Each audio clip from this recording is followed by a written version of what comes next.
High আসসালামু আলাইকুম everyone, আশা করি সবাই ভালো আছেন। আল্লাহর রহমতে আমিও ভালো আছি। আজকে আমি আপনাদের সাথে শেয়ার করব খুবই মজার একটা ব্লগ ভিডিও। আমরা যাচ্ছি সবাই মিলে আমার ছোট খালার বাসায়। আমাদের বাড়ি থেকে একটা অটো ভ্যান আমরা ঠিক করে সবাই মিলে চলে যাচ্ছি এখন। আর কি সুন্দর সুন্দর দৃশ্য আপনাদেরকে দেখাবো এবং আমার খালাবাড়িতে কেমন এবং কি কি খেলাম পুরো ভিডিওতে দেখতে থাকুন। আমাদের এই ভিডিওটি খুবই সুন্দর এবং জার্নিটাও খুবই ভালো ছিল, আনন্দঘন মুহূর্ত। সাথে আছে আমার চাচাতো বোন মাঝখানে, আর দুই পাশে আমার দুই মেয়ে।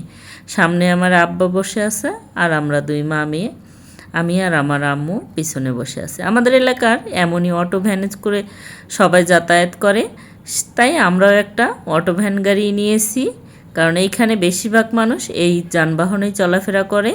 আর এইখানে দেখুন বিশাল বড় মাঠ।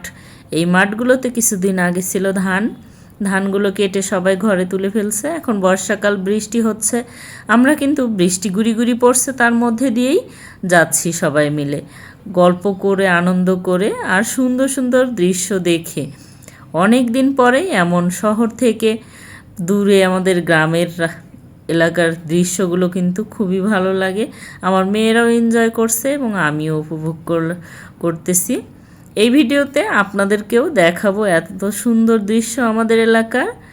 আর এলাকাটা কিন্তু খুবই সুন্দর, দেখুন একদম বড় বড় মাঠ। আর এখানে এই যে সেম গাড়িতেই আমরাও যাচ্ছি, এই ভ্যান গাড়িটাতেই।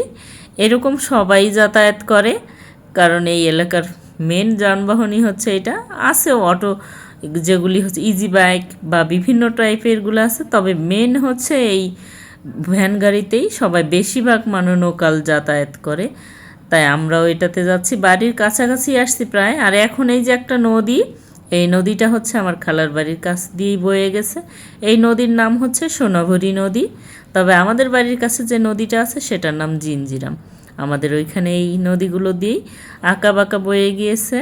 আর চারপাশে গ্রামের চারপাশ দিয়েই কিন্তু এরকম নদীগুলো একসময় খুবই ভরা পানি ছিল, স্রোত ছিল। এখন এইভাবে শুকিয়ে অল্প পানি হয়ে গেছে, স্রোত বন্ধ, কারণ ভারত থেকে পানি আসা বন্ধ করে দিয়েছে, ওই পাশে বাঁধ দিয়ে দিয়েছে। যখন ওই পাশে অনেক পানি হবে তখন কিন্তু তারা ঠিকই বাঁধটা খুলে দেয়। আর সবসময় এরকম নদীটা শুকা যায়, আর এলাকার যত কৃষকরা তারা ধান চাষ করে এই নদীর ভিতরেই। আর বর্ষাকালে পানি বোঝাই থাকে, যখন শুকনো মৌসুম থাকে তখন কিন্তু কোনো পানি থাকে না।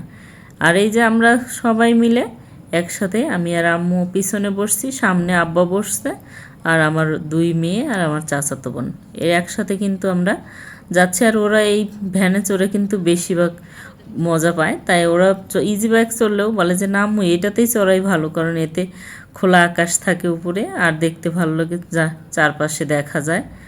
তাই আমরা এই জন্য এই অটোতে করে চলে আসছি বাড়ির কাছেই। এখন কিন্তু আমরা এই সামনেই নেমে যাব। আর এই সোনাভরি নদীতে কচুরি পানা দিয়ে ভরে গিয়েছে, আর কচুরি পানার কিন্তু প্রচুর ফুল ফুটেছে।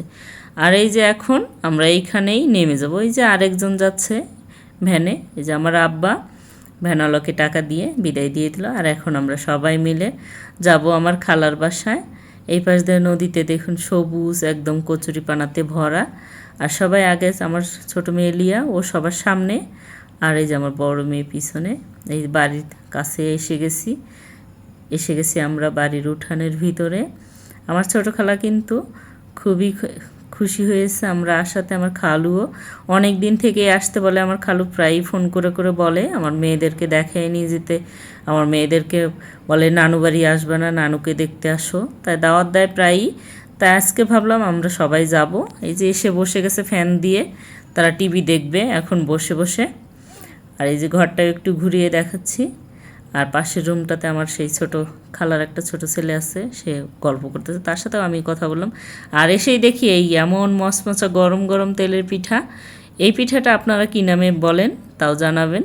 আমরা বলি তেলের পিঠা। তেলের পিঠাগুলো এত মজা ছিল, খুবই টেস্টি, একদম গরম গরম। আমি খেয়ে নিলাম কয়েকটা।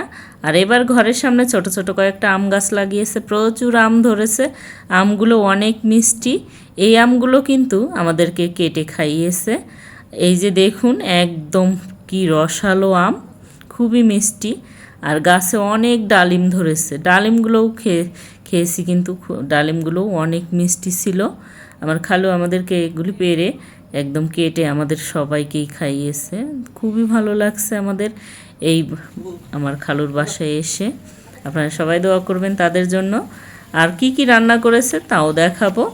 এখন এই যে এইখানে আছে মাংস রান্না করছে খালাম্মা। মাংসটা প্রায় হয়ে গিয়েছে, আরও অনেক গরুর মাংস, চিকেন। এইখানে চালের রুটি বানাচ্ছে খালাম্মার একটা ওই মামি চালের রুটিগুলো বানিয়ে দিচ্ছে, আর আম্মু ওপাশে ভাজছে রুটিগুলি। আর এই পাশ দিয়ে খালাম্মা পুরোপুরি যত রান্নাবান্না আছে একদম মাংস, মাছ, তারপরে ভাজি, ভর্তা, শাক, মানে এভরিথিং আয়োজন ছিল, বিশাল আয়োজন বলা চলে। এই যে রুটিগুলোও ভাজা হয়ে গিয়েছে প্রায়, কারণ মামি সব সময় বানিয়ে দেয়, আমরা গেলেই মামি অনেক হেল্প করে আমার খালাম্মাকে। আর এই যে গরুর মাংস হয়ে গিয়েছে, মুরগির মাংসও হয়ে গেছে, কিন্তু গরুর মাংসটা দিয়ে চালের রুটি দেখিয়েছি, খুবই ভালো লাগছে। পটল ভাজা, এখানে আছে পাট শাক ভাজা, আরও আছে মুরগির মাংস, চালের রুটি হয়ে গেছে। ধন্যবাদ সবাইকে আমার এই ভিডিওটি দেখার জন্য, আমার সাথে থাকার জন্য।